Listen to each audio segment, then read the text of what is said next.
ব্যান্ড্রার সবচেয়ে ব্যস্ত rail station western line. প্রতিদিনই প্রায় 40 লাখের মতো মানুষ এই রেল লাইনে যাতায়াত করে। তবে হঠাৎ ব্যস্ত এই রেল লাইনে শুরু হয় আজব ধরনের খুন। রাত 12টা বাজতেই এই রেল লাইনে নেমে আসে মানুষরূপী ভয়ঙ্কর এক রাক্ষস, যে মেয়েদের রূপ দেখে না, বরং পা দেখে খুন করে। যার পা যত সুন্দর, তার জীবন ততটাই ঝুঁকিতে আছে। তবে এই গল্পে আছে হার না মানা এক সিবিআই অফিসার, যে ঠিক করেই নিয়েছে যেভাবেই হোক এই রাক্ষসকে ধরেই ছাড়বে। এই খুনির বুদ্ধিও কম না, তাই সে সবসময় সিবিআই থেকে এক কদম এগিয়েই থাকে। এমনই সাসপেন্স, মিস্ট্রি, টুইস্ট আর সাইকোলজিক্যাল ক্রাইম থ্রিলারে ভরা দুর্ধর্ষ এক খুনির গল্প নিয়ে আজ এক্সপ্লেইন করব ফুট ফেরি। ফুট মানে পা আর ফেরি মানে পরি। অর্থটা না হয় আপনারাই মিলিয়ে নিন। বেশ রাত হয়ে গেছে, স্টেশন প্রায় ফাঁকা। মাইকে অ্যানাউন্স করা হচ্ছে বরিবালি যাওয়ার শেষ ট্রেন 11:20 প্ল্যাটফর্ম নম্বর 3 আসবে। পরে স্টেশন গোরেগাঁওতে থামবে। লাল জামা পরা একটা মেয়ে কানে ইয়ারফোন দিয়ে নির্বিঘ্নে হেঁটে আসছে। ট্রেনে উঠে একইভাবে গান শুনতে শুনতেই মেয়েটা পরের স্টেশন গোরেগাঁওতে নেমে যায়। এরপর ট্রেন লাইন পার হয়ে নির্জন এক রাস্তা দিয়ে হাঁটতে থাকে। হঠাৎই কে যেন পলিথিন দিয়ে মেয়েটার মুখ চেপে তাকে এক টান দিয়ে নিয়ে সরে যায়। মেয়েটা একটুখানি নিঃশ্বাস নেওয়ার জন্য ছটফট করতে থাকে। লক্ষ্য করলে দেখা যায় ছেলেটা কালো হুডি পরে মুখ একদম ঢেকে রেখেছে। তার পিঠে কালো একটা ব্যাগ আর হাতে কালো গ্লোভস। মেয়েটা বেশ কিছুক্ষণ ছটফট করতে করতে দম বন্ধ হয়ে সেখানেই মারা যায়। মেয়েটা লাশ টেনে সরিয়ে এরপর কোলে নিয়ে একটা নিস্তব্ধ জায়গায় আনে। সচরাচর এখানে কেউ আসে বলে মনে হচ্ছে না। ব্যাগ থেকে ধারালো একটা করাত বের করে মেয়েটার বাম পা কাটতে থাকে। গভীর রাতে সিবিআই অফিসার ভিভান যখন গভীর ঘুমে মগ্ন, তখনই তার কলিগ প্লাস বন্ধু হার্ষ কল দিয়ে বলে আরো একটা পেয়েছি। ভিভানকে দেখে একটু অবাক মনে হয় না, বেশ সাবলীল ভাবেই বলে আমি আসছি। কিছুক্ষণ পরেই ভিভান আর হার্ষা ক্রাইম স্পটে আসে। ভিভান হার্ষাকে জিজ্ঞেস করে ক্রাইম স্পটের আশেপাশে কোনো ফুটপ্রিন্ট পাওয়া গেছে। হার্ষা বলে তুমি আগে থেকে অর্ডার দিয়ে রেখেছিলে, তাই পুলিশ লাশ দেখা মাত্রই আমাকে কল দিয়েছে। দেখা যায় রেল লাইনের এক পিলারের পাশেই লাল ব্রিফকেস রাখা। ভিভান ব্রিফকেসটা খুলতেই দেখে সেই মেয়েটা লাশ, মুখে এখনো পলিথিন বাঁধা। লাশটাকে কোন রকমে ঠেসে ব্রিফকেসে ভরা হয়েছে। মেয়েটা দুই পায়ে কাটা। ভিভান বলে সুটকেসের সাইজ আগের মতোই খুন করেছে এক জায়গায় আর লাশ সুন্দর করে গুছিয়ে ব্যাগে করে ফেলেছে আর এক জায়গায়। ক্রাইম স্পট থেকে ফেরার পথে হার্ষা বলে গত 4 মাসে এটা 4 নম্বর লাশ। ভিভান বলে যেভাবেই হোক আমাদেরকে সেই জায়গা খুঁজতে হবে যেখানে খুনটা করা হয়েছে। হার্ষা বলে আমার মনে হয় না যে আসল ক্রাইম সিনে আমরা কোনো ক্লু পাবো। এই সাইকো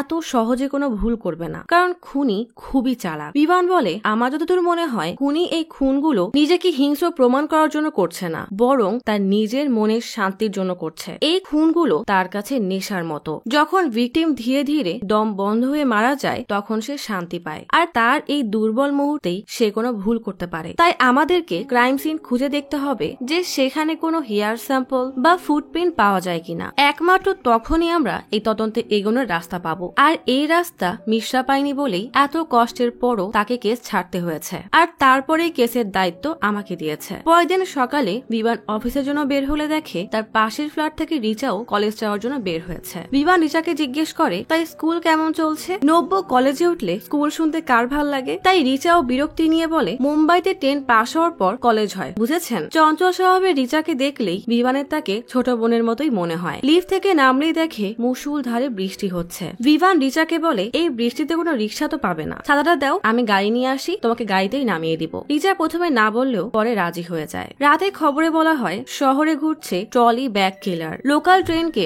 মুম্বাই শহরের লাইফ লাইন বলা হয়। সেই ট্রেনের যাত্রীদের সুরক্ষার জন্য সরকার কি আদেও কিছু করছে? কারণ গত 4 মাসে রেল লাইনের পাশেই 4টা লাশ পাওয়া গেছে। শেষ লাশটা পাওয়া গেছে ওয়েস্টার্ন লাইনে, যে রেলপথ 40 লাখের মতো মানুষ ব্যবহার করে। সিনিয়র বিনোদের অফিসে বসে ভিভান এই খবর শুনছে। বিনোদ বলে আমার এক সিনিয়র বলতো কোনো আর্টিস্টকে জানতে হলে তার পেইন্টিং ভালো করে দেখো। তবে আমি এটা বুঝতে পারছি না যে খুনি ভিকটিমদের লাশ ব্যাগে কেন ফেলে যাচ্ছে। ভিভান বলে যে খুনি তার ভিকটিমদের লাশের পা কেটে নিজের সাথে নিয়ে যায় তার কাজে যুক্তি খোঁজা মানে নিজের সময় নষ্ট করা। বিনোদ জিজ্ঞেস করে শেষ ভিকটিমও কি স্লিপার পরেছিল। ভিভান বলে সেটা আমি নিশ্চিত হয়ে বলতে পারবো না, তবে খুনের প্যাটার্ন যেটুকু জেনেছি ততটুকুতে এটা নিশ্চিত যে রীতা মাধবও স্লিপার পরেছিল। বিনোদ জিজ্ঞেস করে সব ভিকটিম ভিকটিম ট্রেনে যাতায়াত করত। এছাড়া তাদের মাঝে আর কোনো কমন লিঙ্ক আছে? বিমান বলে, আমরা এই ভিকটিমদের কোনো কমন লিঙ্ক এখনো পাইনি। আমাদের তদন্ত অনুযায়ী এরা একে অপরকে কোনোভাবেই চিনত না, তবে একবার কোনো কমন লিঙ্ক পেলে আমরা খুনিকেও ধরে ফেলবো। কিছুক্ষণ পর বিমান তার রুমে এসে বোর্ডে টাঙানো ছবি থেকে কোনো ক্লু বের করার চেষ্টা করে। তখন ঋষাব এসে বলে সেই রাতে প্রায় 10টার সময় রিতা অফিস থেকে বের হয়। রিতার বান্ধবীরা বলেছে রিতা সবসময় ট্রেনে চলাফেরা করত। রিতার পরিবার এখানকার স্থানীয়। রিতা বাবা মায়ের সাথে গোড়গাঁওতে থাকতো। বাবা ব্যাংকার আর মা গৃহিণী। বিমান বলে, তাহলে সেদিন গোড়েগাঁও স্টেশনের রাত 10টার ফুটেজ বের করো। ভালো করে ফুটেজ দেখবে, কোনো ক্লু পেলে সাথে সাথেই আমাকে জানাবে। ঋষাব যেতেই হার্ষা এসে বলে ল্যাব থেকে কল দিয়েছিল। বিমান আর হার্ষা পোস্টমর্টম ডক্টরের কাছে আসলে বিমান জিজ্ঞেস করে নতুন কোনো ক্লু পেয়েছেন নাকি সব আগের মতোই। ডক্টর বলে সবকিছুই আগের মতো। ভিকটিমকে শ্বাসরোধ করে খুন করা হয়েছে। দুই পাই কোনো ধারালো বস্তু দিয়ে কাটা হয়েছে, এই জন্য কাটাটা সমান হয়নি। খুনি লাশে কোনো ডিএনএ স্যাম্পল যেমন হাতের ছাপ, চুল, স্যালাইভা কিছুই রেখে যায়নি। আর লাশ যে ব্যাগে পাওয়া গেছে সেটাও একদম পরিষ্কার। বিমান লাশের হাতে তাকালে দেখে প্রত্যেকটা নখ ভাঙা, যেন সে নখ দিয়ে কোনো কিছু খামচে ধরেছিল। রিতার বাবার সাথে কথা বলতে আসলে হার্ষা জিজ্ঞেস করে রিতার কি নতুন কোনো বন্ধু হয়েছিল যার সাথে রিতার ব্যবহার আপনার কাছে সন্দেহজনক মনে হয়েছিল? রিতার বাবা বলে না, তেমন কিছু চোখে পড়েনি। রিতা খুবই সাদাসিধে স্বভাবের ছিল। অফিসের হাতে গোনা কয়েকজন বন্ধু ছিল আর প্রতিবেশীর মধ্যে কয়েকজন। বিমান জিজ্ঞেস করে রিতাকে কখনো এমন বলেছিল যে কেউ তাকে ফলো করে? রিতার বাবা বলে না, এমন কিছু কখনোই বলেনি। রাতে হার্ষা বিমানের ক্যাবিনে এসে বলে ব্যাগের ক্লু ধরে খুঁজে তেমন কিছুই পাওয়া যাবে বলে মনে হয় না, কারণ মুম্বাইতেই 288টা ব্যাগের দোকান আছে আর পুরো মহারাষ্ট্রে 1000-এরও বেশি। বিমান বলে ব্যাগের বিশেষ কোনো ক্লু পেলে তখন খোঁজা যাবে, আপাতত এটা বাদ দে। তখন ঋষাব এসে বলে রিতার ফুটেজ পেয়েছি। 11:30টায় তাকে গোড়গাঁও স্টেশনে নামতে দেখা গেছে। বিমান বলে রিতার মৃত্যুর সম্ভাব্য সময় 12টা, অর্থাৎ রিতাকে যেখানে মারা হয়েছে সেটা রেল লাইন থেকে আধা ঘন্টা দূরত্বে। ব্যাগ রেল লাইনের 100 মিটারের দূরত্বে পাওয়া গেছে। ওকে, তাহলে এবার ইউনিটের সবাইকে ডাকো, আমাদেরকে ওই জায়গা সার্চ করতে হবে। মার্ডার স্পটটা আশেপাশেই কোথাও আছে। কিছুক্ষণ পরেই পুরো টিম রেল লাইনের আনাচে কানাচে সব খুঁজতে থাকে। তখনই এক লোক দৌড়ে এসে বলে তাড়াতাড়ি এখানে আসুন। রেল লাইনের বিপরীত পাশের দেওয়ালের পেছনেই কিছু পাথরের উপর বেশ খানিকটা রক্ত পাওয়া যায়, অর্থাৎ খুনি রিতার পা এখানেই কেটেছে। বিমান বলে রিতার বাসা এখান থেকে 200 মিটার পূর্বে। রিতা হয়তো সামনের ওই রাস্তা দিয়েই যাচ্ছিল। খুনি চুপচাপ সঠিক সময়ের জন্য অপেক্ষা করছিল। এরপর রিতাকে এখানে উঠিয়ে আনে। পা কাটতে 10 থেকে 15 মিনিট লাগিয়েছে। খুনি যেহেতু চালাক তাই সে ওই ব্যাগ আশেপাশে কোথাও লুকিয়ে রেখেছিল। এখন প্রশ্ন হলো সে লাশ ব্যাগে ভরে এখান থেকে ওখানে কিভাবে নিল? তখনই একজন বলে আমরা একটা ফুটপ্রিন্ট পেয়েছি। সাথে সাথে ব্রেকিং নিউজে বলা হয় সিবিআই ট্রলি ব্যাগ কিলারের বিষয়ে একটা ক্লু পেয়েছে। পরদিন সকালেই বিমান বাসা থেকে বের হতেই রিচার দাদিকে দেখে জিজ্ঞেস করে রিচা কোথায়? রিচার দাদি বলে সে তো সকাল সকাল কলেজে চলে গেছে, বলল জরুরি কাজ আছে। বিমানের কথা না বাড়িয়েই অফিসে আসে। রিচা বেশে বলে এই খুনগুলোর মধ্যে বেশ আজব ধরনের লিঙ্ক পাওয়া গেছে। এটা হলো দ্বিতীয় আর তৃতীয় খুনের ফুটেজ। ভালো করে লক্ষ্য করেন, দুইজন ভিকটিমই ট্রেন থেকে নামার পর কালো জামা আর ক্রিম কালারের প্যান্ট পরা এই লোকটা ছায়ার মতো তাদেরকে ফলো করছে। 1 নম্বর আর 4 নম্বর ভিকটিমের দুজনকেই এই লোক ফলো করেছে, অর্থাৎ এই লোক সাধারণ কোনো মানুষের বেশে ভিকটিমের সাথে ট্রেনে ওঠে, এরপর ভিকটিমকে ফলো করে। আমি শিওর এই লোকটাই খুনি। দুজনের উচ্চতা, বডি শেপ দেখতে একই রকম। হার্ষা বলে কি মনে হয় এটা কি তাহলে খুনি? বিমান বলে 4টা ভিকটিমকে এই ছেলেটাই ফলো করেছে, সব ভিডিওতে তাকেই দেখা যাচ্ছে। তাহলে এছাড়া আর খুনি কে হবে? ফুটপ্রিন্টের রিপোর্ট অনুযায়ী জুতার সাইজ 10, অর্থাৎ খুনির উচ্চতা হবে 5 ফিট 11। তাহলে এই লোকটাই খুনি। ঋষাব বলে সব ট্রেন তো ব্যান্ড্রা থেকে ছেড়েছে, তাহলে কি আমি ব্যান্ড্রার সব ফুটেজ চেক করব যদি কোনোভাবে এর মুখ দেখা যায়? বিমান বলে ভালো করে দেখো, মুখ ঢাকার জন্য সে ক্যাপ পরেছে, অর্থাৎ কোথায় কোথায় কোন ক্যামেরা আছে সব তার জানা, তাই ক্যামেরায় মুখ দেখানোর ভুল সে করবে না। খুনি খুবই চালাক। হার্ষা বলে ও যে ক্রিম কালারের প্যান্টটা পরে আছে সেটা অনেকটা ট্যাক্সি ড্রাইভারের প্যান্টের মতো দেখতে। বিমান বলে হতে পারে। ঋষাব বলে একজন ট্যাক্সি ড্রাইভার তার গাড়িতে ট্রলি ব্যাগ নিয়ে ঘুরলেও কেউ তাকে সন্দেহ করবে না। হার্ষা জিজ্ঞেস করে একজন ট্যাক্সি ড্রাইভার কি এতটা স্মার্ট হতে পারে? বিমান ছবিটা ভালো করে দেখে বলে একটা ট্যাক্সি ড্রাইভার কতটা স্মার্ট হতে পারে তা আমি জানি না, তবে এটা জানি যে এই খুনি এতটা স্মার্ট যে ট্যাক্সি ড্রাইভারের বেশ ধরতে পারে। ঋষাব তুমি গিয়ে ওয়েস্টার্ন রেল লাইনে কিছু লোক পাঠাও, তারা যেন সবাইকে জিজ্ঞেস করে যে ফুটেজের সাথে মেলে এমন কাউকে তারা দেখেছে কিনা। আর হার্ষা তুই সকল ট্যাক্সি ইউনিয়নে গিয়ে গত 6 মাসে জয়েন হওয়া নতুন সব ট্যাক্সি ড্রাইভারের খোঁজ নিবি। তখনই তাদের সিনিয়র বিনোদ এসে বলে কমিশনার কল দিয়ে জানিয়েছে চেকপোস্ট থেকে একজন ট্যাক্সি ড্রাইভারকে ধরা হয়েছে, যার ব্যাগে 3টা চাকু পাওয়া গেছে। সবগুলো চাকুতেই রক্তের দাগ পাওয়া গেছে। পুলিশ তাকে দাঁড়াতে বললে সে ট্যাক্সি রেখেই পালানোর চেষ্টা করে। সে এখন ব্যান্ড্রা থানায় আছে। বিমান আর হার্ষা সেই ট্যাক্সি ড্রাইভারের সাথে কথা বলতে আসে। ততক্ষণে মিডিয়াও থানার সামনে ভিড় জমিয়েছে। বিমান ভিতরে এসে বলে, মিডিয়া সব জানলো কিভাবে? যাও এখন ওদেরকে বের করো। কনস্টেবল জিতেনকে ডাকা হলে জিতেন বলে, আমি গাড়ি চেক করতে করতে ওই ট্যাক্সিও চেক করি। চেক করতে করতে তার কাছ থেকে একটা ব্যাগ পাই। ব্যাগে কি আছে জিজ্ঞেস করতেই ট্যাক্সি ড্রাইভার পালানো শুরু করে। ট্যাক্সি ড্রাইভার শশীকান্ত মেরেকে বিমান জিজ্ঞেস করে, তুই পালালি কেন? শশীকান্ত বলে, আজকাল উবার টুবার আসায় আমাদের ব্যবসা তো বন্ধ হওয়ার উপক্রম, তাই এক্সট্রা কামাই করতে ড্রাগের সাপ্লাই দিই। পুলিশ যেই ব্যাগ ধরলো ভয়ে পালাই। হার্ষা জিজ্ঞেস করে, তাহলে তোমার ব্যাগে চাকু কেন পাওয়া গেল? শশীকান্ত কাঁদতে কাঁদতে বলে, আমার গ্রামের প্রতিবেশী শ্যাম ভাইয়ের মুরগির দোকান আছে, যাওয়ার আগে তার মুরগি কাটা চাকু আমার কাছে রেখে গেছে। আমার কথা কেউ বিশ্বাসই করছে না। শশীকান্তের চোখ মুখ দেখে বিমান বুঝে যায় এ খুনি না, তাই হার্ষার সাথে থানা থেকে বের হয়। রাতে বিমান হার্ষার বাসায় ডিনারে আসলে হার্ষা বলে, চাকুর ল্যাব রিপোর্টে জানা গেছে চাকুতে থাকা রক্ত মুরগির, আর দুজন সাক্ষীও পাওয়া গেছে যারা সাক্ষ্য দিয়েছে। শশীকান্ত প্রথম খুনের সময় ট্যাক্সি নিয়ে বিহার গিয়েছিল, আর চতুর্থ খুনের সময় ট্যাক্সি নিয়ে শহরের বাইরে ছিল। হার্ষার স্ত্রী আনিশা আর তার বান্ধবী দেবিকার সাথে বিমানের পরিচয় করিয়ে দেয়। দেবিকা পেশায় শিশু ডক্টর। দেবিকা বলে, আমি একবার এক সেমিনারে শুনেছিলাম এই সাইকো কিলারদের জীবনে কোন একটা বিশেষ ঘটনা ঘটে যার কারণে তারা খুনিতে পরিণত হয়। হার্ষা বলে, দেবিকার সিরিয়াল কিলার টপিকে বেশ আগ্রহ। দেবিকার বিষয়ে জেনে বিমানের দেবিকাকে বেশ ভালোই লাগে। দেবিকাও বিমানের দিকে আর চোখে দেখতে থাকে, মানে দুইজনেই দুজনকে পছন্দ হয়েছে। ঘড়িতে প্রায় 12টা বেজে গেছে। ট্রেন থেকে নেমে অল্প বয়সী একটা মেয়ে ফুটওভার ব্রিজ থেকে রেলওয়ে স্টেশনের ফিমেল ওয়াশরুমে আসে। ট্রেন জার্নি করে ক্লান্ত হয়ে যাওয়ায় সে মুখ ধুয়ে নেয়। তখনই তার মনে হয় কেউ যেন তাকে ফলো করছে। আশেপাশে তাকিয়েও কাউকে দেখতে পায় না, তাই নিজের কাজেই মনোযোগ দেয়। খুনি যেন এই সুযোগেরই অপেক্ষায় ছিল। খুনি হঠাৎ পলিথিন দিয়ে মেয়েটার মুখ চেপে তাকে এক সাইডে নিয়ে যায়। মেয়েটা নিজেকে ছাড়ানোর জন্য ছটফট করতে থাকে, কিন্তু নির্জন এই জায়গায় তাকে আর কেই বা সাহায্য করবে। পরের দিন সকালে বিমান ঘুম থেকে উঠে দেখে দেবিকা মেসেজ করেছে, কাল দেখা হয়ে ভালো লাগলো, আশা করি খুব জলদি আবার দেখা হবে। বিমানও মুচকি এসে রিপ্লাই দিয়ে বলে, অবশ্যই। বিমান রেডি হয়ে লিফটের সামনে এসে দাঁড়াতেই খেয়াল করে আজ রিচা আর তার দাদি কেউই দরজার সামনে নেই। ঠিক তখনই তার কাছে হার্ষার কল আসে। আরেকটা খুনের কথা শুনে হতাশ হয়ে যায়। বিমান কোনোভাবেই যেন এই কেসের কোনো কুল কিনারা খুঁজেই পাচ্ছে না। বিমান আর হার্ষা ক্রাইম স্পটে এসে লাগেজ খুলতেই অদ্ভুত এক জিনিস লক্ষ্য করে। লাশের পেটে চাকু দিয়ে কিছু একটা লেখা। বিমান কাপড় সরাতে দেখে তাতে ফুড ফেরি লেখা। হার্ষা বলে, হয়তো কিলারের ট্রলি ব্যাগ কিলার নামটা পছন্দ হয়নি, তাই নিজে নিজেকে নাম দিয়েছে। বিমান জিজ্ঞেস করে, লাশ প্রথমে কে দেখেছে? হার্ষা বলে, এখানকার বস্তির বাচ্চারা সকালবেলা খেলতে এসে এই ট্রলি ব্যাগটা খুঁজে পায়। বিমান বলে, ক্রাইম সিন কোথায় জানা গেছে? হার্ষা বলে, কাছে একটা লেডিস টয়লেট আছে, সেখানে হয়তো মেয়েটাকে খুন করা হয়েছে, কারণ সেখানে রক্তের দাগ পাওয়া গেছে। বিমান বলে, এই খুনির আত্মবিশ্বাস দিন দিন বেড়েই যাচ্ছে, এবার তো সে ক্রাইম সিনটাকে নষ্ট করার চেষ্টাও করেনি। হার্ষা বলে, ঠিকই বলেছ, এই মাসে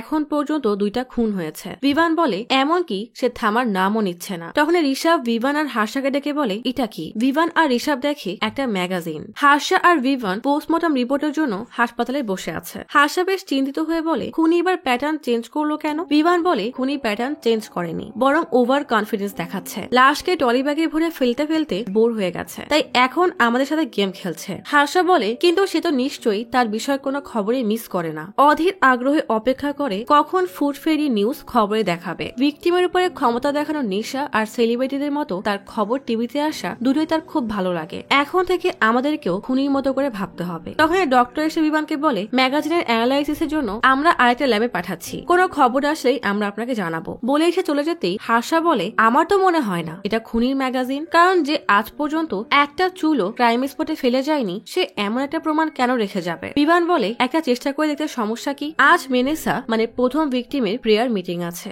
আমরা সেখানে যাব। সন্ধ্যায় সবাই মেনেসার আত্মার শান্তির জন্য প্রার্থনা করতে আসে। বিমান সবার দিকে ভালো করে তাকিয়ে দেখতে থাকে। তার ধারণা হতে পারে খুনি আজ হয়তো এখানে আসবে। সকলে চলে যাওয়ার পর রাতে বিমান হার্ষা আর ঋষভকে নিয়ে মেনেসার কবর থেকে বেশ দূরে বসে কবরের উপর নজর রাখে। বিমান বাইনোকুলার দিয়ে কাউকে দেখতে না পেয়ে কবরস্থানের বাইরে থাকা টিমকে জিজ্ঞেস করে, কাউকে কি দেখা গেছে? একজন বলে, এখনো না। বিমান ইশারায় ঋষভকে জিজ্ঞেস করে, কারো আসার শব্দ পেয়েছো? ঋষভ বলে, না। বিমান দীর্ঘ নিঃশ্বাস ফেলে অপেক্ষা করতে থাকে। ঋষভ বিমানকে জিজ্ঞেস করে, আপনার কি মনে হয় কিলার আসবে? বিমান বলে, জানি না, কিন্তু চেষ্টা করতে সমস্যা কোথায়? এমন অনেক কেস আছে যেখানে খুনি বিশেষ দিনে ভিকটিমের সাথে দেখা করতে আসে। হার্ষা বলে, এটা অনেকটা নিজের ক্ষমতা দেখানো। মনে করো কারো হাতে মানুষের জীবন বা মৃত্যুর ক্ষমতা এসে গেছে, তখন তো সে নিজেকে শক্তিশালী ভাববে, তাই না? ঠিক তখনই ইয়ারফোনে কারো হেঁটে আসার শব্দ শুনতে পেয়ে দ্রুত বিমানকে জানায়। বিমান বাইনোকুলার দিয়ে দেখে সিসিটিভি ফুটেজে থাকা সেই কালো হুডি আর ক্রিম কালারের প্যান্ট পরা লোকটা ধীরে ধীরে মেনেসার কবরের দিকে যাচ্ছে, মানে এটাই হয়তো সেই খুনি। কিন্তু তার চেহারা কোনোভাবেই দেখা যাচ্ছে না। খুনি মেনেসার কবরে হাত বুলিয়ে তার উপরে থাকা মূর্তির পায়ে বেশ অদ্ভুত ভাবে হাত বোলাতে থাকে। ঠিক তখনই ঋষভ উঠে দাঁড়াতে গেলে চেয়ারের সাথে 3 বাড়ি খেয়ে জোরে আওয়াজ হয়। সাথে সাথেই খুনি অ্যালার্ট হয়ে যায় আর এক মুহূর্ত দেরি না করে সেখান থেকে পালিয়ে যায়। বিমান কবরস্থানের বাইরে থাকা কনস্টেবলদেরকে অ্যালার্ট করে দেয়। তারা দেখে খুনির দেওয়াল টপকে পালিয়ে যাচ্ছে। অফিসাররা খুনির পিছু করে। ঝুম বৃষ্টির মাঝে বিমান আর হার্ষা খুনির পেছনে দৌড়াচ্ছে। খুনি তখন একটা সরু গলির মধ্যে ঢুকে যায়। এটাই বিমান আর হার্ষার কাছে পারফেক্ট সুযোগ। দুজনেই পিস্তল তাক করে সামনে এগোতে থাকে। তখনই দেখে একটা ট্রাক রাস্তা দিয়ে যাচ্ছে। খুনি সেই ট্রাকের আড়াল যেতেই তার আশেপাশে কোথাও আর কাউকে খুঁজে পাওয়া যায় না। পরের দিন প্রেস ব্রিফিং এ এসিপি বলে, আপনারা জানেন খুনি আমাদের সাথে ডিরেক্ট কমিউনিকেট করেছে আর নিজের নাম ফুড ফেরি বলেছে। বিমান বলে, আপনারা সবাই জানেন এখনো ওই কেসে তদন্ত চলছে। সব তথ্য আমরা আপনাদের সাথে শেয়ার করতে পারবো না, কিন্তু আমি এটুকু বলতে পারি যে আমরা সর্বোচ্চ চেষ্টা করছি। আমরা একটা নতুন হটলাইন নম্বর শুরু করতে যাচ্ছি, যার মাধ্যমে আপনারা 24 ঘন্টা আমাদের সাথে যোগাযোগ করতে পারবেন। আমাদের তদন্ত অনুযায়ী খুনি খুবই সাধারণ একজন মানুষ, যার বয়স 25 থেকে 35-এর মধ্যে, উচ্চতা 5 ফুট 11 ইঞ্চি। এমন কাউকে সন্দেহ হলে দ্রুত হটলাইন নম্বরে কল দিন বা টাইম ডিভিশনের যে কোনো শাখায় যান। প্রেস কনফারেন্স শেষ করে বিমান দেবিকার সাথে ডিনারে আসলে দেবিকা বলে, পুরো দেশ এখন জানতে চায় কে এই ফুড ফেরি। আচ্ছা, কোনো মেয়ের পা যদি নোংরা হয় তাহলে কি ফুড ফেরি সেই মেয়েটাকে অ্যাটাক করবে? বিমান হেসে বলে, সবারই কিছু না কিছুর প্রতি দুর্বলতা থাকে। যে ভিকটিমের পা কেটে জমিয়ে রাখতে পারে তার মাথায় আর কি কি চলছে সেটা সেই ভালো জানে। দেবিকা বলে, তোমার কি মনে হয় ফুড ফেরির কি আমার পা পছন্দ হবে? বিমান দেবিকার পায়ের দিকে এক নজর দেখে বলে, এই প্রেস কনফারেন্সে আর কোনো প্রশ্ন হবে না। ডিনার শেষে বিমান দেবিকাকে গাড়িতে উঠিয়ে দিয়ে নিজেও বাসায় চলে যায়। তবে কে যেন দূর থেকে এদের দুজনকে দেখতে থাকে। পরের দিন সকালে রিচা কলেজে যাওয়ার জন্য বাসা থেকে বের হয়ে বিমানের ফ্ল্যাটের দিকে তাকিয়ে কাউকে দেখতে না পেয়ে একাই নিচে নেমে আসতেই বিমান গাড়ি নিয়ে তার সামনে দাঁড়ায়। বিমান গাড়ি চালাতে চালাতে জিজ্ঞেস করে, তোমার কলেজ কেমন চলছে? রিচা বলে, এখন তো পরীক্ষা চলছে। বিমান জিজ্ঞেস করে, তা তুমি বাসায় ফেরো কখন? রিচা বলে, আমি 8টার মধ্যেই বাসায় চলে আসি। ক্লাস বা এক্সট্রা ক্লাসের পরে কিছুক্ষণ আড্ডা দিয়ে 7:12 লোকাল ট্রেন ধরি। বিমান কিছু একটা ভেবে বলে, ঠিক আছে। রিচাকে নামিয়ে বিমান তার অফিসে চলে আসে। ফরেন্সিক ডক্টর মূর্তি কল দিয়ে বলে, আপনি আমাদের কাছে একটা ম্যাগাজিনের ডিএনএ ম্যাচ করতে দিয়েছিলেন। আমরা একটা পজিটিভ ম্যাচ পেয়েছি। লোকটার নাম রবি কালে, যাকে গত বছর অক্টোবর মাসে মেয়েদের প্রতি অত্যাচারের কেসে গ্রেফতার করা হয়েছিল। বিমান বলে, আপনার কাছে রবির ঠিকানা আছে? মূর্তি বলে, না। বিমান বলে, ঠিক আছে, আমি খুঁজে নিব। রিপোর্টটা আমাকে মেইল করে দেন। বিমান আর এক মুহূর্ত দেরি না করে হার্ষাকে নিয়ে থানায় আসে। ডিউটি পুলিশ রবির ফাইল দেখিয়ে বলে, রবিকে গ্রেফতার করা হলো কোনো প্রমাণ না থাকায় 30 দিনের মাথায় ছাড়া পেয়ে যায়। বিমান জিজ্ঞেস করে, তার লেটেস্ট কোনো ঠিকানা আছে? অফিসার বলে, সে তো পাশেই থাকে। তাতে বিমান আর হার্ষা রবির বাসা থেকে কিছুটা দূরে গাড়িতে বসে রবির জন্য অপেক্ষা করছে। বিমান ওয়াকি টকি দিয়ে অন্য অফিসারের থেকে জানতে পারে রবিকে এখনো দেখা যায়নি। বিমান অফিসারকে জিজ্ঞেস করে, তুমি শিওর তো সে এখানেই থাকে? অফিসার বলে, হ্যাঁ, আমি একদম শিওর। হার্ষা বলে, কিন্তু আমি শিওর না যে রবি ফুড ফেরি কিনা। বিমান বলে, তাকে এর আগেও মেয়েদের প্রতি অত্যাচারের কেসে অ্যারেস্ট করা হয়েছিল। সে মার্ডার সাইটের কাছেই থাকে। তার জুতার সাইজও 10।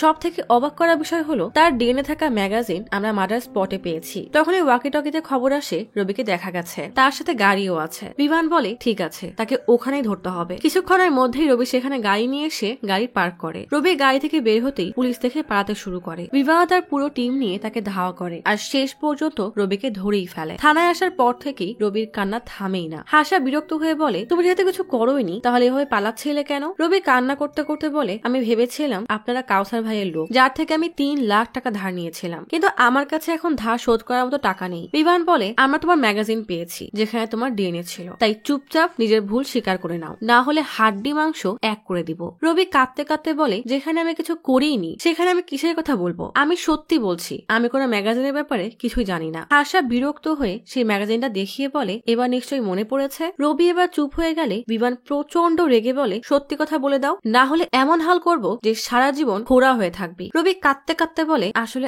আমার বাসায় অনেক লোক ছিল, তাই আমি গাড়িতে বসে ম্যাগাজিনটা পড়ি। বাসায় ফেরার পথে রেল লাইনের পাশেই ফেলে আসি। ইনভেস্টিগেশন রুম থেকে বেরিয়ে বিমান পুরো ব্যাপারটা ডিসিপি বিনোদকে জানালে বিনোদ বলে, কি মনে হয় রবি সত্যি বলছে? বিমান বলে, আমি শিওর না। বিনোদ বলে, রিমান্ডে রাখ, হয়তো আরো কোনো তথ্য পাওয়া যেতে পারে। বিমান তার পুরো টিম নিয়ে রবির বাসাটা ভালো করে সার্চ করে। তখনই ফরেন্সিক টিম তাকে কল করে জানায় ভিকটিমের গায়ে যে হাতের লেখা আছে তার সাথে রবির হাতের লেখা ম্যাচ করে না। বিমান বিরক্ত হয়ে কল কেটে দিলে ঋষভ বলে, রবির বিপক্ষে 2টা সলিড প্রমাণ আছে। পঞ্চম খুনের দিন রাতে সে ট্রাক ড্রাইভারদের সাইটে ছিল, আর তৃতীয় খুনের রাতে সে বন্ধুদের সাথে আড্ডা দিচ্ছিল। বিমান হতাশ হয়ে বলে, আবারও সেই জিওতে এসে পৌঁছালাম, এসব বাদ দিয়ে চলো আগে লাঞ্চ করে নেই। সবাই একটা রেস্টুরেন্টে লাঞ্চ করতে চলে আসে। খেতে খেতে হার্ষা বলে, ট্যাক্সি ড্রাইভার অ্যাঙ্গেল থেকে জানতে পেরেছি এই এরিয়ায় 272টা ড্রাইভারের কালারের এই কালারের প্যান্ট আছে। বিমান বিরক্ত হয়ে বলে এই অ্যাঙ্গেলটাই ভুল, কারণ ওই কালারের প্যান্ট আমাদের সবার কাছেই আছে। আর তুমি ঠিকই বলেছিলে যে এই ডিএনএটা ফুড ফেরি না, শুধু শুধু সময় নষ্ট করলাম। হাসা বলে তোমার জায়গায় আমি থাকলে আমিও একই কাজ করতাম। তখন বিমান খেয়াল করে পাশে টেবিলে বসে থাকা ছেলেটা তাদের দিকে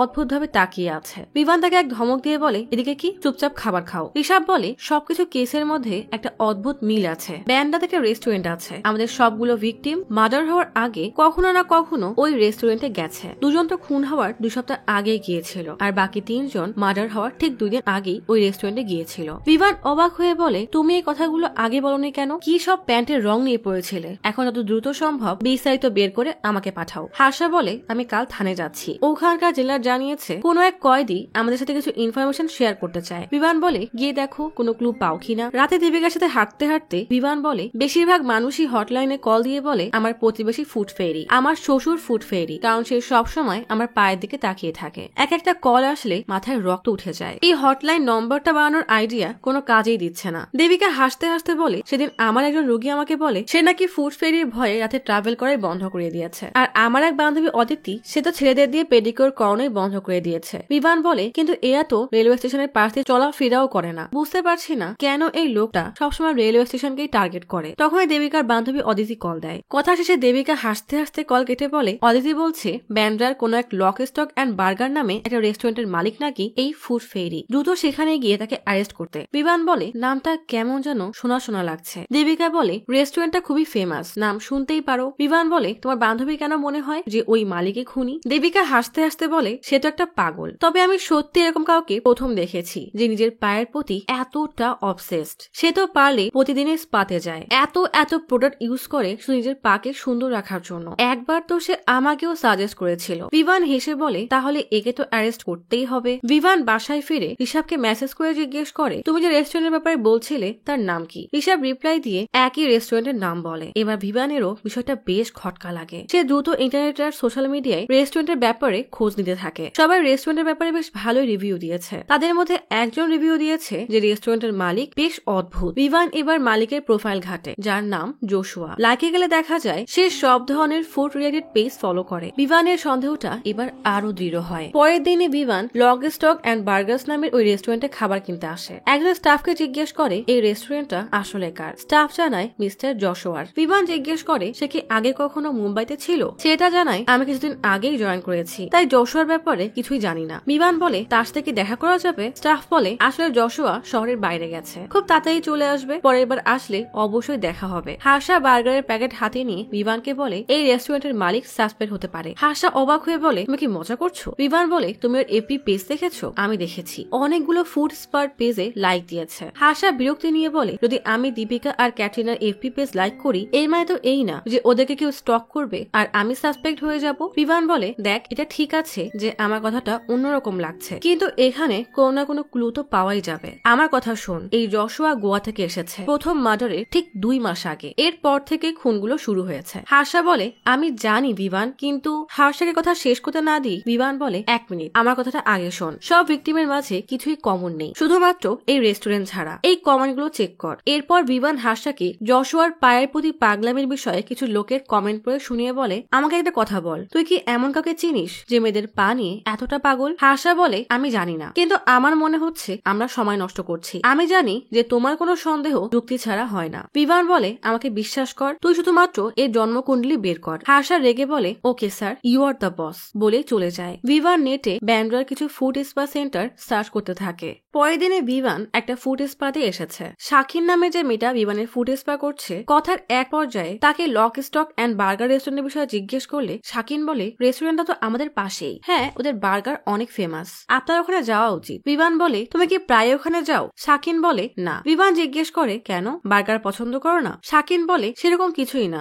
ওখানে আমার ফ্রেন্ডের সাথে যেতাম, কিন্তু ওখানকার মালিক জোশুয়া সে আমাদের ভিআইপি কাস্টমার, এখানে প্রায়ই আসে। কিন্তু কিছু একটা বলতে গিয়েও থেমে যায়। বিমান বলে কিন্তু কিন্তু কি? শাকিন বলে জোশুয়া বেশ অদ্ভুত রকমের। বিমান বলে কেমন অদ্ভুত? শাকিন বলে জোশুয়া যখন আমাদের এখানে স্পার জন্য আসে তখন আমার পা কেমন যেন অদ্ভুত ভাবে দেখে। একবার তো আমার পা ছোঁয়ারও চেষ্টা করেছে। বিমান অবাক হয়ে গেলে শাকিন বলে লোকটা খুবই অদ্ভুত। আমার তো কখনো কখনো মনে হয় জোশুয়াই ফুড ফেরি। এই কথা শুনে বিমান হেসে দিলে বিমানের হাসি থেকে শাকিন বলে আমি সত্যি সত্যিই বলছি আমার আগে এরকম মনে হয়নি, কিন্তু পরে খেয়াল করলাম যখনই কোনো খুন হয় তারপরে ৩-৪ দিন জোশুয়া গায়েব থাকে। বিমান বলে তুমি এত শিওর কিভাবে হচ্ছ? হয়তো সে বাসায় থাকে। শাকিন বলে কারণ সে ৩ থেকে ৪ দিন সে না এখানে আসে আর না রেস্টুরেন্টে থাকে। বিমান বলে সে তো ঘরের থেকেও কাজ করতে পারে বা অন্য কিছু নিয়ে ব্যস্ত থাকে। শাকিন বলে না, আসলে আমার একটা বন্ধু জোশুয়া রেস্টুরেন্টে কাজ করে, আমার বাসার পাশেই থাকে। কখনো কখনো আমরা একসাথে বাসায় ফিরি। আমি ওকে একবার ঘুরিয়ে ফিরিয়ে জিজ্ঞেস করি যে জশুয়ার কোনো খোঁজ আছে। সে জানালো যে জশুয়া বাসায় নেই, শহরের বাইরে গেছে। ব্যাপারটা অদ্ভুত না? কথাগুলো শুনে বিমান নিজেও এবার চিন্তায় পড়ে যায়। হাসহাসে বিমানকে বলে বিমান ওই ফুড এক্সপার্ট শাকিন মেয়েটা ঠিকই বলেছিল। সোসাইটির ওয়াচম্যান তারিখ কনফার্ম করে বলতে পারিনি, কিন্তু সে এটা নিশ্চিত যে জোশুয়া ৩ থেকে ৪ দিনের জন্য কোথায় যেন চলে যায়, আর সেটা ৩ থেকে ৪ বার হয়েছে। বিমান বলে বিষয়টা ইন্টারেস্টিং। তখন সেখানে ঋষা বসে বলে স্যার আমি মাপসা থেকে জোশুয়ার ব্যাপারে তথ্য বের করার চেষ্টা করেছি। আপনারা বিশ্বাস করতে পারবেন না যে আমি কি পেয়েছি। ১ মাসের মধ্যে ২টো মেয়ের লাশ পাওয়া গেছে আর দুজনেরই পা মিসিং। হাসা জিজ্ঞেস করে তাহলে কি জোশুয়া এই দুটো মার্ডারের সময় ওখানে ছিল? ঋষাব বলে দুটো মার্ডারের সময় ছিল কিনা তা বলতে পারবো না, কিন্তু যখন দ্বিতীয় লাশ চার্চের পেছনের পুকুর থেকে পাওয়া যায় তার ঠিক ১ সপ্তাহ আগে জশুয়া সেখানেই ছিল। বিমান জিজ্ঞেস করে তুমি শিওর তো? ঋষাব বলে হ্যাঁ, আমি মাপসা থানায় কল করেছিলাম। অদ্ভুত ব্যাপার হলো তারা জশুয়াকে একবারেই চিনে ফেলে। জশুয়ার প্রিয়া মেহরা নামের একটা গার্লফ্রেন্ড ছিল। দুজনের মধ্যে সবসময় ঝগড়া হতো আর সবসময় ওই পুলিশকেই ডাকতো। এমনকি ২১শে জানুয়ারি জশুয়ার বিরুদ্ধে একটা এফআইআর করা হয়, এই যে তার কপি। বিমান জিজ্ঞেস করে তার গার্লফ্রেন্ডের নম্বর আছে? ঋষাব বলে এই যে এখানেই আছে। বিমান জশুয়ার এক্স গার্লফ্রেন্ড প্রিয়া মেহরাকে কল দেয়। প্রিয়া কল রিসিভ করলে বিমান বলে আমি বিমান দেশমুখ, সিবিআই মুম্বাই থেকে বলছি। একজন লোক সম্পর্কে আমাদের ইনফরমেশন দরকার। আমরা জানতে পেরেছি আপনি তাকে খুব ভালোভাবেই চেনেন। প্রিয়া জিজ্ঞেস করে কে সে? বিমান বলে জশুয়া ম্যাথিউস। প্রিয়া বলে কেন, তার সাথে আবার কি হয়েছে? বিমান জিজ্ঞেস করে আপনার কি তার সাথে কোনো যোগাযোগ নেই? প্রিয়া বলে আমি কেন, কেউ যদি ওর সাথে যোগাযোগ না রাখে তাহলেই ভালো। বিমান বলে আমি জানি না আপনি খবর দেখছেন কিনা, কিন্তু মুম্বাইতে একজন সিরিয়াল কিলারের কেস চলছে। প্রিয়া বলে আর জশুয়া হচ্ছে তার সাসপেক্ট। বিমান বলে আপনার কি মনে হয় সে কি সাসপেক্ট হতে পারে? প্রিয়া বলে সে যদি সাসপেক্ট হয় তাহলে আমি একটুও অবাক হব না, কিন্তু আমি আপনাকে কিভাবে সাহায্য করতে পারি? বিমান বলে শুধু বেসিক কিছু ইনফরমেশন দরকার। আপনি জশুয়ার পায়ের প্রতি পাগলামির বিষয়টা অবশ্যই জানেন। প্রিয়া বলে এটা সত্যি, আস্ত একটা পাগল, সে একদমই স্বাভাবিক না। আমার ভাগ্য ভালো যে আমি ওকে ছেড়ে দিয়েছি। বিমান বলে জশুয়াকে আপনাকে কখনো মেরেছিল? প্রিয়া বলে হ্যাঁ, শেষবার যখন তার সাথে দেখা হয়েছিল সে আমাকে এত জোরে থাপ্পড় মেরেছিল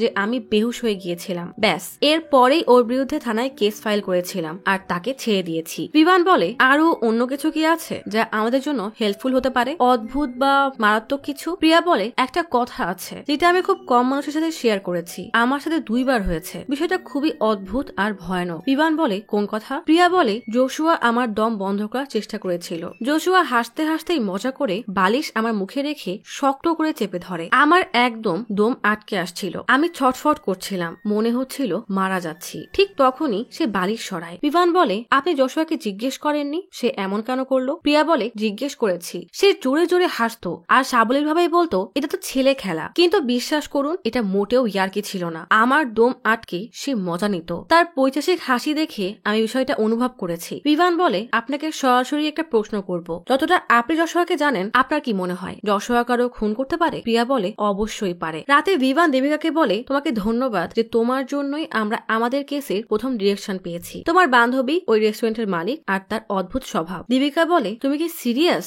জশুয়া কি তোমাদের সাসপেক্ট? কিন্তু পরে যদি সে নির্দোষ প্রমাণ হয় তখন কিন্তু আমার খারাপ লাগবে যে আমার জন্য একজন নির্দোষ মানুষ। বিমান বলে প্রথমত আমি গসিপে বিশ্বাস করি না, সবকিছু আমি ডাবল চেক করেছি, আর দ্বিতীয়ত আমার টিম মেম্বার ঋষাব সে আগেই লক স্টক অ্যান্ড বার্গার রেস্টুরেন্টের ব্যাপারে আমাকে বলেছিল। তখনই বেল বাজলে বিমান দরজা খুলে দেখে রিচা দাঁড়িয়ে আছে। রিচাকে দেখে দেবিকার সাথে পরিচয় করিয়ে দেয়। রিচা খাবার দিয়ে চলে যাওয়ার পর দেবিকা বলে মেয়েটা খুব মিষ্টি তাই না? হাসা কিছু কাগজ নিয়ে এসে বিমান আর ঋষাবের সামনে টেবিলে রেখে বসতে বসতে বলে এটা জশুয়ার ফোন রেকর্ডস। প্রথম আর চতুর্থ মার্ডারের সময় তার ফোন বন্ধ ছিল, দ্বিতীয়, তৃতীয় আর পঞ্চম মার্ডারের সময় যেখানে মার্ডার করা হয়েছিল তার আশেপাশের 1 কিলোমিটার রেডিয়াসের ভিতরেই তার ফোন ছিল। বিমান হাসাকে বলে আর তোমার এখনো মনে হয় জশুয়া নির্দোষ? হাসা বলে বিষয়টা এমন না, কিন্তু অন্য কিছু তো হতে পারে। তুমি যেটা বলছো তাও ঠিক, তার সাথে কোনো না কোনো কানেকশন তো অবশ্যই আছে। বিভান বলে, হার্ষা আমি তোমাকে বলছি এতদিন যতগুলো ক্লু পাওয়া গেছে সব কিন্তু কাকতালীয় না, জশুয়াই আমাদের প্রাইম সাসপেক্ট। বিভান বিনোদকে জশুয়ার বিরুদ্ধে সার্চ ওয়ারেন্ট ইস্যু করতে বললে বিনোদ বলে, বিভান তুমি এটা কিভাবে আশা করো যে এই কয়েকটা প্রমাণের উপর ভিত্তি করে আমি সার্চ ওয়ারেন্ট ইস্যু করব? ম্যাজিস্ট্রেট উল্টা আমার উপরেই কেস দিবে। এই গোটা শহরে তুমি একজনকে পেলে যার নামে কোনো ক্রিমিনাল কেসও নেই। বিভান বলে, স্যার আপনি তো জানেনই এই কেসটা কতটা অদ্ভুত, সাসপেক্টও তো অদ্ভুতই হবে। বিনোদ বলে, একবার আমার দিক থেকে ভেবে দেখো, গোটা মুম্বাইতে আতঙ্ক ছড়িয়ে পড়েছে, সবাই আমাকে প্রশ্ন করছে কিন্তু আমার কাছে কোনো উত্তর নেই। তোমাকে আরো কিছু ক্লু জোগাড় করতে হবে, আমি অ্যারেস্ট ওয়ারেন্ট বের করার সর্বোচ্চ চেষ্টা করব। বিভান বলে, আরো কিছু শক্তপোক্ত ক্লু দরকার, নাহলে কোর্টের আগে মিডিয়ার লোকজনই সব শেষ করে দিবে। তখনই কল আসলে কথা শেষ করে হার্ষা বিভান আর ঋষভকে বলে, আমাদের বার্গার বয় শহরে ফিরে এসেছে, এখন সে তার রেস্টুরেন্টেই আছে। বিভান বলে, চলো ফুড ফেরিকে হ্যালো বলে আসি। বিভান আর হার্ষা রেস্টুরেন্টে আসলে ওয়েটার বলে, আজ বন্ধ হয়ে গেছে। বিভান পুলিশের আইডি কার্ড দেখিয়ে বলে, জশুয়া ম্যাথিউস কোথায়? ওয়েটার আঙ্গুল দিয়ে উপরে ইশারা করে। রেস্টুরেন্টের টেবিলে বসে জশুয়া কাজ করছিল। বিভান এসেই জশুয়ার সামনে ভিকটিমদের ছবি রাখে। জশুয়া একটা ছবি নিয়ে বলে, এ তো সেই মেয়ে, ক্যাপাচিনো উইথ এক্সট্রা ক্রিম, প্রত্যেকবারই কমপ্লেন করতো। আরেকটা ছবি দেখে বলে, একেও এখানে দেখেছি। আর তিনটা ছবি দেখে বলে, এই তিনজনকে মনে নেই। বিভান বলে,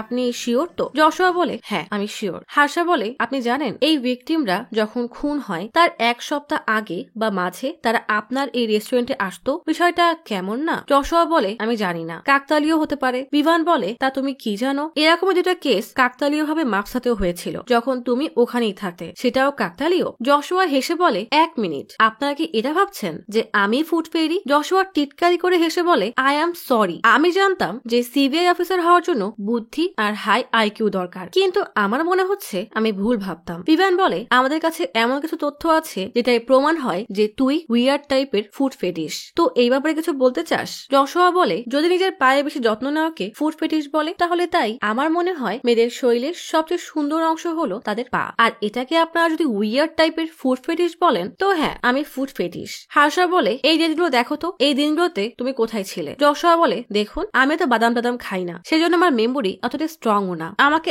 একটা দিনের সময় দেন, আমি 7 দিনের হিসাব দিয়ে দিব। বিভান বলে, আর ওই যে 3 থেকে 4 দিন তুই হঠাৎ করে গায়েব হয়ে যাস, ওই দিনগুলোর হিসাব দে। জশুয়া বলে, সেটা আপনার দেখার বিষয় না। বিভান বলে, সত্যি বল, আর তা না হলে এটা আমার বিষয় হবে, বুঝেছিস? জশুয়া বলে, আমি ট্র্যাকিং এর জন্য যাই। বিভান বলে, কেন? সব এভিডেন্স মুছে দেওয়ার জন্য? জশুয়া বলে, এবার আপনারা লাইন ক্রস করছেন। বিভান বলে, লাইন আমরা ক্রস করছি? বলেই প্রচুর রেগে উঠে জশুয়ার একদম কাছে দাঁড়িয়ে জিজ্ঞেস করে, এখন লাইন ক্রস করছি? জশুয়া বলে, প্লিজ এরকম করবেন না। বিভান ভিকটিমদের পাকাটা লাশের ছবি দেখিয়ে বলে, এগুলো মনে আছে তোমার? জশুয়া ছবিগুলো সরানোর জন্য বারবার অনুরোধ করতে থাকে, কিন্তু বিভান এক একটা করে ছবি দেখায় আর নানা প্রশ্ন জিজ্ঞেস করতেই থাকে। সহ্য করতে না পেরে জশুয়া এক পর্যায়ে বিভানকে ধাক্কা দেয়। বিভান রেগে জশুয়াকে মারতে গেলে হাসা তাকে ধরে ফেলে। জশুয়া বলে, মারতে চান আমাকে মারেন, তারপর দেখেন কি হয়। আমি রাস্তা ধারে কোনো ভিখারি না, আগে আমার পরিচয় জেনে তারপর এখানে আসবেন, এর আগে আমার প্রপার্টিতে পাও রাখবেন না, এখনই এখান থেকে চলে যান। হার্ষা অনেক বুঝিয়ে বিভানকে সেখান থেকে নিয়ে আসে। রাস্তায় যেতে যেতে বিভান হঠাৎই রাস্তার এক পাশে গাড়ি থামিয়ে হার্ষাকে বলে, আমারও কি একটা ঘুষি মারা উচিত ছিল? হার্ষা বলে, তারপর তোমার উপর কেস হতো, কারণ আমরা বিনা ওয়ারেন্টে গিয়েছি। বিনোদ স্যার কি বলেছিল মনে আছে? একটা ভুল আর সব শেষ হয়ে যাবে। বিভান বলে, জশুয়া কিভাবে রিয়াক্ট করলো দেখেছিস? ওই দোষী। হার্ষা বলে, দেখ হয়তো তুই ঠিক, কিন্তু এখানে যে হয়তোটা আছে সেটা ওকে জেল পর্যন্ত পৌঁছাতে পারবে না, তুই বুঝতে পারছিস? বিভান বলে, কোন অফিসারকে ঘুষ নেওয়ার সময় ধরার জন্য আমরা একটা ট্রাপ বিছাই। হার্ষা বলে, তো কি হয়েছে? বিভান বলে, তো এই একই ট্রাপ এখানেও অ্যাপ্লাই করব। হার্ষা জিজ্ঞেস করে, কিভাবে? বিভান বলে, শিকারের জন্য একটা শিকার ছেড়ে দিব। মুষলধারে বৃষ্টি হচ্ছে। গাড়ির ভিতরে বিভান শাকিনকে বলে, তোমাকে আমি যেটুকু বলেছি শুধু ওটুকুই করবে, আমরা সবাই তোমার উপর নজর রাখবো। আমার কথার মতো তুমি 50,000 টাকা পেয়ে যাবে, আর তোমার ভাইকে মণিপুর পুলিশে চাকরি দিয়ে দিব। তুমি কি চাও না ফুড ফেরি ধরা পড়ুক? যদি কাল তোমার কোনো আপন জনকে লাল সুটকেসে পাওয়া যায় তখন তোমার কেমন লাগবে? শাকিন বলে, কিন্তু জশুয়া এবার আমার উপর কেন অ্যাটাক করবে? অ্যাটাক যদি করতেই হতো তবে আগেই বলো না কেন? বিভান বলে, কারণ তুমি ট্রেনে ট্রাভেল করো না, সে জানে তুমি বাসে ট্রাভেল করো। জশুয়া শুধু স্টেশনের আশেপাশেই অ্যাটাক করে। শাকিন, তোমার কিচ্ছু হবে না, তুমি শুধু সেটাই করো যেটা আমি তোমাকে বলছি। শাকিন জশুয়া রেস্টুরেন্টে বসে ভয়ে ভয়ে চারিদিকে তাকাচ্ছে। কিছুক্ষণ পরেই জশুয়া শাকিনকে দেখে এগিয়ে এসে জিজ্ঞেস করে, কেমন আছো? শাকিন বলে, অনেকদিন হলে স্পাতে আসেন না, বাইরে গিয়েছিলেন? জশুয়া বলে, হ্যাঁ একটু ব্যস্ত ছিলাম। এই দুজনের কথাগুলো মাইক্রোফোনের মাধ্যমে বিভান আর হার্ষা গাড়ির ভেতরে বসে শুনছে। জশুয়া শাকিনকে জিজ্ঞেস করে, আরে পায়েলটা তো খুব সুন্দর, কোথা থেকে কিনেছো? শাকিন বলে, মার্কেট থেকে। থেকে। তখনই ওয়েটার এসে শাকিনের খাবারটা দেয়। শাকিন জোশুয়াকে বলে তাহলে আবার দেখা হবে। জোশুয়া জিজ্ঞেস করে তুমি ব্যান্ডরা ইস্টে থাকো তাই না? শাকিন বলে হ্যাঁ, কিন্তু এখন আমি আমার এক বন্ধুর সাথে দেখা করতে গোরেগাঁও যাব। সে আমাকে স্টেশন থেকে পিক করবে। জোশুয়া বলে ট্রেনে একাই যাবে? শাকিন হ্যাঁ বলে চলে যায়। শাকিন অটোরিকশায় যাওয়ার সময় বিমান ফোনে বলে ভয় পেও না, আমরা তোমার উপর নজর রাখবো। জোশুয়া রেস্টুরেন্ট থেকে বের হলে ঋষভ হার্ষাকে কল করে জানায় জোশুয়া রেস্টুরেন্ট থেকে বের হয়েছে। হার্ষা বলে কেউ তাকে ফলো করবে না। স্টেশনে এসে শাকিন ট্রেনের জন্য অপেক্ষা করার সময় চারিদিকে সিবিআই অফিসাররা ছদ্মবেশে ছড়িয়ে ছিটিয়ে তার উপর নজর রাখে। ট্রেন আসলেই শাকিন ট্রেনে উঠলে বিমান আর হার্ষাও ট্রেনে ওঠে। গোরেগাঁও এসে ট্রেন থামলে শাকিন ট্রেন থেকে নেমে ভয়ে ভয়ে হাঁটতে থাকে। বিমান ফোনে শাকিনকে বলে ভয় পেও না, নির্বিঘ্নে হাঁটতে থাকো, জোশুয়া হয়তো তোমাকে দেখছে, যে পথ দিয়ে যাওয়ার কথা বলেছি সেই পথেই যাবে। শাকিনও বলে ঠিক আছে। বিমান বলে চিন্তার কিছুই নেই, আমরা তোমার পেছনেই আছি। মুষলধারে বৃষ্টির মধ্যে ছাতা মাথায় ধরে শাকিন এগিয়ে যায়। বিমান আড়াল থেকে শাকিনকে দেখতে থাকে। শাকিন ভয়ে ভয়ে হেঁটে এগোচ্ছে। বিমান ইয়ারফোনে বলে শাকিন তুমি ঠিক আছো? কিন্তু অপর পাশ থেকে কোনো জবাবই আসে না। বিমান আড়াল থেকে উকি দিলেই দেখে সেখানে কেউ নেই। জোশুয়া হয়তো শাকিনকে নিয়ে গেছে। বিষয়টা বুঝতে পেরে বিমান দৌড়ে বের হয়ে হন্যে হয়ে শাকিনকে খুঁজতে থাকে। তখন ঋষভ হার্ষাকে বলে শাকিন আমাদের সাথেই আছে। হার্ষা দ্রুত বিমানকে বলে শাকিন হরি আর ঋষভের কাছে পৌঁছে গেছে। বিমানও যেন হাফ ছেড়ে বাঁচে। এক্সিট পয়েন্টে পৌঁছে হার্ষা বলে জোশুয়া তো আসলো না, তাহলে এখন কি করব? বিমান বলে হয়তো ওর সন্দেহ হয়ে গিয়েছিল, এই জন্য আসেনি। যাই হোক, শাকিনকে বাসায় পৌঁছে দাও আর তার উপরে 24 ঘন্টা নজর রাখার ব্যবস্থা করো। আমি চাই না ওই বদমাইশটা শাকিনের কোনো ক্ষতি করুক। শাকিন তখনও ভয়ে কাঁপছে। বিমান গাড়িতে শাকিনের পাশে বসে বলে আমি বলেছিলাম না তোমার কিচ্ছু হবে না। শাকিন ভয়ে ভয়ে বলে আজ না হোক, পরে যদি অ্যাটাক করে? বিমান বলে চিন্তার কিছুই নেই, পুলিশ সব সময় তোমার পাহারায় থাকবে, তোমার টাকা বাসায় পাঠিয়ে দিব আর তোমার ভাইয়ের চাকরির ব্যবস্থাও হয়ে যাবে। শাকিনের ভয় তবুও কাটে না। শাকিনকে বিদায় দিয়ে বিমান প্রচুর ক্লান্তি নিয়ে বাসায় ফেরে। দরজা খুলে আলো জ্বালাতেই দেখে কে যেন দরজার নিচে একটা খাম রেখে গেছে। কৌতূহলবশত খাম খুলে দেখে তাতে তার আর দেবিকার ছবি। অজানা আতঙ্কে বিমান কেঁপে ওঠে। আর এক মুহূর্ত দেরি না করে দেবিকার বাসার উদ্দেশ্যে বেরিয়ে পড়ে। রাস্তায় বারবার দেবিকাকে কল দেয়, কিন্তু দেবিকা কল রিসিভই করছে না। কয়েকবার কল হয়ে কেটে যায়। হঠাৎ দরজায় কলিং বেল বাজলে দেবিকার ঘুম ভাঙে। বিমান তখনও বাসার ল্যান্ডলাইনে কল দিয়েই যাচ্ছে। দেবিকা সেটা লক্ষ্য না করে দরজা খুলতে চায়। বিমান প্রচুর ঘাবড়ে দ্রুত গাড়ি চালিয়ে দেবিকার বাসার সামনে এসে এক দৌড়ে উপরে ওঠে। এসে দেখে দেবিকার ঘরের দরজা খোলা। বিমানের ভয় আরো বেড়ে যায়। সে হন্যে হয়ে দেবিকাকে পুরো ফ্ল্যাটে খুঁজতে থাকে, কিন্তু কোথাও দেবিকা নেই। তখনই মেইন ডোরে দেবিকাকে দেখে বিমান দৌড়ে গিয়ে দেবিকাকে জড়িয়ে ধরে। বিমান প্রচুর রেগে বলে কল রিসিভ করছো না কেন? দেবিকা বলে আসলে প্রতিবেশীর বাচ্চাটা হঠাৎ অসুস্থ হয়ে গিয়েছিল, কিন্তু তোমার কি হয়েছে? বিমান দেবিকাকে ছবি দেখিয়ে সব বললে বিমানকে স্বাভাবিক করার জন্য দেবিকা বলে ছবিতে আমাকে একটু বেশি মোটা লাগছে তাই না? আচ্ছা তুমি আগেই কেন ভেবে নিচ্ছ যে এটা খুনির কাজ? এটা কোনো সাংবাদিকের কাজও তো হতে পারে, কারণ তুমি বেশি একটা নিউজ কনফারেন্সে যাও না। সাংবাদিকের কোনো তথ্য পাচ্ছে না তাই হয়তো এমন করেছে। তুমি চিন্তা করো না,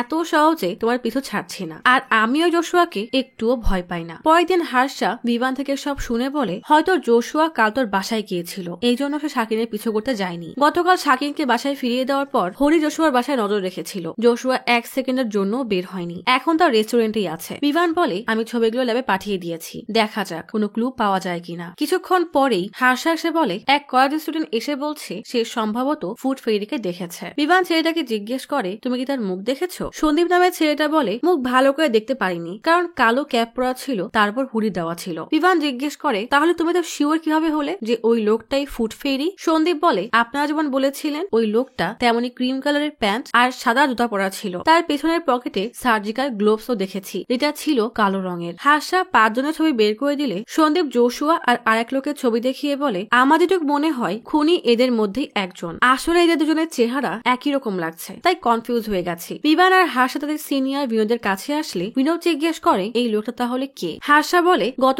1 বছর ধরে থানে জেলে আছে। বিনোদ বলে তার মানে এটুকু প্রমাণ সার্চ ওয়ারেন্ট আর ডিএনএ পরীক্ষার জন্য যথেষ্ট, তবে আমাদের এমন প্রমাণ লাগবে যেটা জোশুয়াকে এই খুনগুলোর সাথে সরাসরি লিঙ্ক করবে। বিমান বলে চিন্তা করবেন না, আমি কোনো না কোনো প্রমাণ খুঁজে বের করবই যেটা খুনিকে সরাসরি মার্ডারের সাথে লিঙ্ক করবে। কিছুক্ষণ পরেই বিমান তার সার্চ টিম নিয়ে জোশুয়ার বাসায় আসে, তারপর এক ধাক্কাতে দরজা ভেঙে ফেলে। এরপর সারা বাসায় তল্লাশি করতে থাকে। জোশুয়া অবাক হয়ে তাকালে বিমান বিজয়ের হাসি হেসে অ্যারেস্ট ওয়ারেন্ট দেখায়। জোশুয়া কিছুই বুঝে উঠতে পারে না। ভালো করে লক্ষ্য করলে দেখা যায় জোশুয়ার ডান হাতে নখের আঁচড়ের দাগ। জোশুয়া বরাবরের মতোই গম্ভীর হয়ে বসে থাকে। ফরেন্সিক টিম জোশুয়ার পুরো বাসা লেজার লাইট দিয়ে স্ক্যান করে দেখে যে কোনো রক্তের দাগ আছে কিনা। এদিকে থানায় জোশুয়া থেকে ডিএনএ স্যাম্পল নেওয়া হয়, তবে এত কিছু করেও ফলাফল ফলাফল শূন্য। কোনো রিপোর্টেই জোশুয়ার বিরুদ্ধে কোনো প্রমাণ পাওয়া যায় না। বিনোদ বিরক্ত হয়ে বলে, আমি তোমাকে বেশি সময় দিতে পারবো না। জোশুয়ার উকিল যখন তখন আমাদের উপর মানহানির কেস করতে পারে, তখন বিষয়টা আরো খারাপ হয়ে যাবে। তাই জোশুয়াকে ছেড়ে দিয়ে অন্য অ্যাঙ্গেলে কেস সলভ করার চেষ্টা করো। তখন এই ল্যাব থেকে কল করলে বিনোদ ফোন রেখে বলে, জোশুয়ার হাতের লেখা আর লাশের উপর পাওয়া হাতের লেখা মিলিয়ে দেখা গেছে তার সাথে জোশুয়ার হাতের লেখার কোনো মিল নেই। তাছাড়াও খুনি ডান হাতি আর জোশুয়া বাম হাতি। বিভান বলে, কেউ কেউ তো 2 হাত দিয়েও লিখতে পারে। বিনোদ রেগে বলে, তোমার এসব যুক্তি বাদ দিয়ে কাজ করো, যাও। রাতে বিভানকে মন খারাপ করে বসে থাকতে দেখে দীপিকা জিজ্ঞেস করে,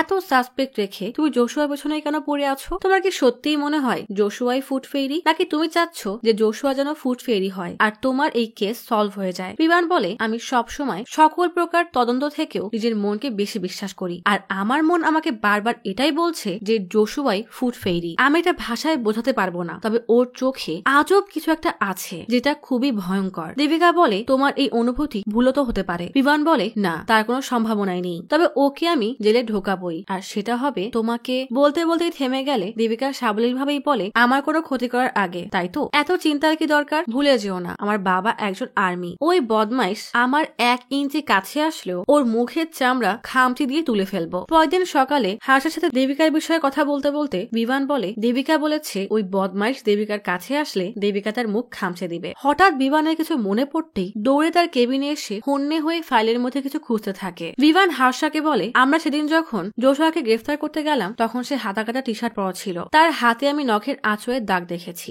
আমি শিওর ভিকটিম নিজেকে বাঁচাতে জোশুয়ার হাত খামচে ধরেছিল। হার্ষা বলে, আমরা অলরেডি চেক করেছি কিন্তু কোনো ভিকটিমের নখে কিছুই পাইনি। বিভান বলে, আমাদের কাছে কেস আসার আগে যে ভিকটিম গুলোর কেস পুলিশ সামলাচ্ছিল তাদের সাথে তো ম্যাচ করাই হয়নি। সেকেন্ড ভিকটিম ছিল সীমা বেমাল, তার নখের বিষয়ে রিপোর্টে কিছুই বলা হয়নি। যদি ওটা সীমার নখের দাগ হয় তখন কি হবে? হার্ষা বলে, হতে পারে সীমা আঁচড় দেয়নি, এই জন্য রিপোর্টে কিছু বলাও হয়নি। বিভান বলে, যদি ওদের কোনো ভুল হয় আমরা তো আর বসে থাকতে পারি না, তাই না? বলেই ফরেন্সিক ডক্টরকে কল দেয়। বিনোদের কাছে আসলে বিনোদ জিজ্ঞেস করে, ল্যাব কি কনফার্ম করেছে যে তাদের তদন্তে কোনো ভুল থাকতে পারে? বিভান বলে, হ্যাঁ স্যার, আর এই জন্যই লাশকে পুনরায় পরীক্ষা করতে কবর থেকে বের করতে হবে। বিনোদ রাজি না হলেও বিভান অনেক অনুরোধ করে তাকে রাজি করায়। পরের দিনে সীমার লাশ উঠিয়ে টেস্ট করার জন্য ফরেন্সিক টিম আসে। টেস্ট করার পরে বিনোদ বলে, রিপোর্ট পরশুদিন চলে আসবে। যদি সীমার নখে জোশুয়ার স্কিন সেল পাওয়া না যায় তাহলে? কথা শেষ করার আগেই বিভান পূর্ণ বিশ্বাস নিয়ে বলে, অবশ্যই জোশুয়ার স্কিনই পাওয়া যাবে, আর ডিএনএ টেস্টের রেজাল্ট না আসা পর্যন্ত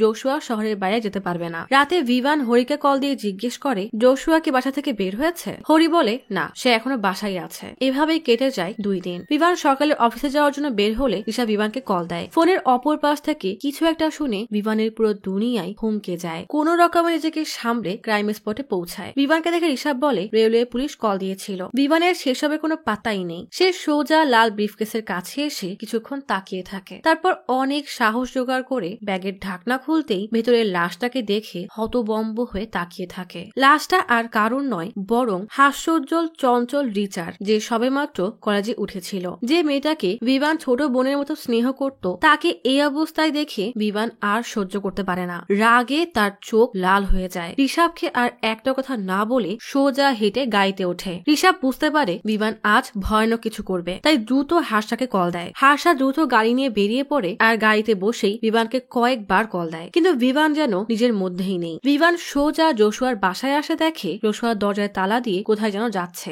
জোশুয়া কিছু বুঝে ওঠার আগেই বিভান দৌড়ে এসে তার নাকে জোরে এক ঘুষি দিয়ে মেঝেতে ফেলে দেয়। সাথে সাথেই জোশুয়ার নাক থেকে গল গলিয়ে রক্ত পড়ে। জোশুয়াকে ইচ্ছা মতো লাথি ঘুষি মেরে নিজের সব রাগ মেটায়। না পেরে জিজ্ঞেস করে, রিচার বয়স মাত্র 15 বছর ছিল, তোর ভিকটিমের বয়স তো 20 থেকে 25 হয়, তাহলে তুই প্যাটার্ন কেন বদলালি? আমার সাথে বদলা নিতে মাসুম বাচ্চাটাকে খুন করেছিস, তাই না? তোকে আজ আমি মেরেই ফেলবো, তুই বাঁচিস না মরিস তাতে কারো কিছু যাই আসে না। বলে বন্দুক বের করে জোশুয়ার দিকে তাক করে বলে, সত্যি করে বল, তুই রিচাকে খুন করেছিস, তাই না? জোশুয়ার চোখে আজ আজব সেই রহস্যটা নেই, তার বদলে এমন এক ভান যে সে যেন কিছু বুঝতেই পারছে না। হঠাৎই বলে, হ্যাঁ, আমি ওকে মেরেছি, বাকিদেরও আমি মেরেছি, তুমি এটাই শুনতে চাচ্ছিলে, তাই না? বিমান আর সহ্য করতে না পেরে বন্দুকের ট্রিগার চেপে এই রাক্ষসটাকে মেরেই ফেলবে, তখনই হার্ষা এসে বিমানকে ধাক্কা দিয়ে সরিয়ে বলে, নিজেকে সামলাও। বিমান হার্ষাকে বলে, এখনই ওকে অ্যারেস্ট করো। হার্ষা বোকার মতো তাকিয়ে থাকে। হার্ষা বলে, এই যে ডিএনএ রিপোর্ট। বিমান রিপোর্ট পড়ে দেখে রেজাল্ট নেগেটিভ এসেছে, অর্থাৎ বিমান এতদিন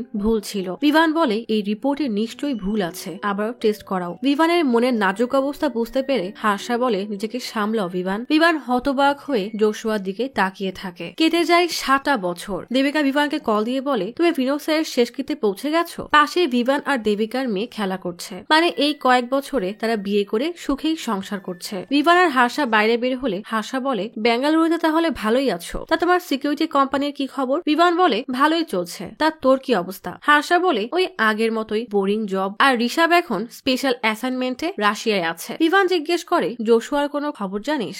হাসা বলে, তেমন কোনো খবর নাই। যেখানে আগে জোশুয়ার রেস্টুরেন্ট ছিল সেটা বন্ধ হয়ে নতুন এক রেস্টুরেন্ট হয়েছে। হাসা ইতস্তত করে বলে, তুই কি আমার উপর রাগ করেছিস? সেদিন তোর সাথে আমারও রিজাইন করা উচিত ছিল। বিভান বলে, এটা রাগের কি আছে? আসলে আমিও রিজাইন করতে চাইনি, কিন্তু পরিস্থিতি এমন হয়ে গিয়েছিল যে রিজাইন করতে বাধ্য হয়েছিলাম। জোশুয়ার মানহানির কেস বিনোদ স্যার আর কি বা করতো? কেস যেহেতু আমি সামলাচ্ছিলাম তাই বলিদান তো আমাকে দিতে হবে। আফসোস শুধু একটাই, কেসটা বন্ধ হয়ে গেল। বিভান হাসা থেকে বিদায় নিয়ে চলে আসে। রাস্তায় হঠাৎই ওয়েস্টার্ন রেল লাইনের উপর চোখ পড়তেই বিভান কি মনে করে যেন সেই পথে হাঁটতে থাকে। হাঁটতে হাঁটতে ঠিক সেখানেই থামে যেখানে সে লাল ল্যাগেজে রিতার লাশ পেয়েছিল। পিলারের দিকে তাকিয়ে এটাই হতে থাকে যে ফুড ফেরির কেস তার জন্য সবসময় একটা সফলতা আর একই সাথে ব্যর্থতার গল্প। সফলতা এই কারণে যে সেদিনের পর থেকে এই সিরিয়াল কিলিং বন্ধ হয়ে যায়, আর ব্যর্থতার গল্প এই জন্য যে ভয়ানক সেই খুনিকে তারা আজও ধরতে পারেনি। হঠাৎ এক স্কুল ড্রেস পরা বাচ্চা এসে বলে, কি দেখছেন ওখানে? বিভান বলে, কিছুই না, এমনি তাকিয়ে আছি। বাচ্চাটা অবাক হয়ে বলে, আপনিও এমনি দেখছেন? বিভান এবার অবাক হয়ে জিজ্ঞেস করে, আমিও মানে? বাচ্চাটা বলে, কিছুক্ষণ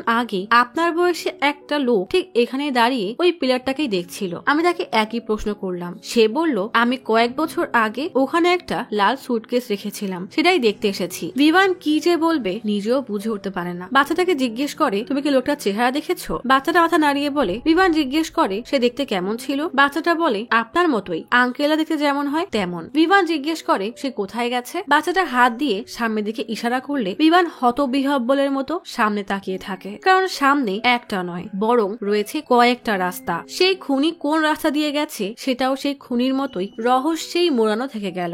বেশ কিছুদিন পরে বিদেশের বরফে ঢাকা এক রাস্তায় একটা মহিলা নিশ্চিন্তে হেঁটে যাচ্ছে। হঠাৎই কে যেন পেছন থেকে তার গায়ে বরফ ছুঁড়ে মারে। মহিলাটা কৌতূহলী হয়ে পেছনে ফিরে খুঁজতে থাকে যে কে তাকে বরফ মারলো। সাথে সাথেই কে যেন হ্যাচকা টান দিয়ে তার মুখে পলিথিন পেঁচিয়ে নিয়ে যায়। তার মানে কি এই খুনি দেশ ছেড়ে বিদেশে গেছে? এই জন্যই ব্যান্ডরায় খুন হওয়া বন্ধ হয়ে গেছে? তাহলে কি জোশুয়াই আসল খুনি? যদি সে খুনি হয়েই থাকে তাহলে তার সাথে নখের আঁচড়ের দাগ ম্যাচ করলো না কেন? আর কেনই বা হ্যান্ড রাইটিংও ম্যাচ করলো না? সে কি এখানেও কোনো চালাকি খাটিয়েছিল, নাকি এর পেছনে আছে অন্য কেউ, তাকে কেউ কখনো কল্পনাও করবে না? বিমানকে বাচ্চাটার সাহায্যে খুনিকে ধরতে পারবে, নাকি এই খুনি একটা রহস্যই থেকে যাবে?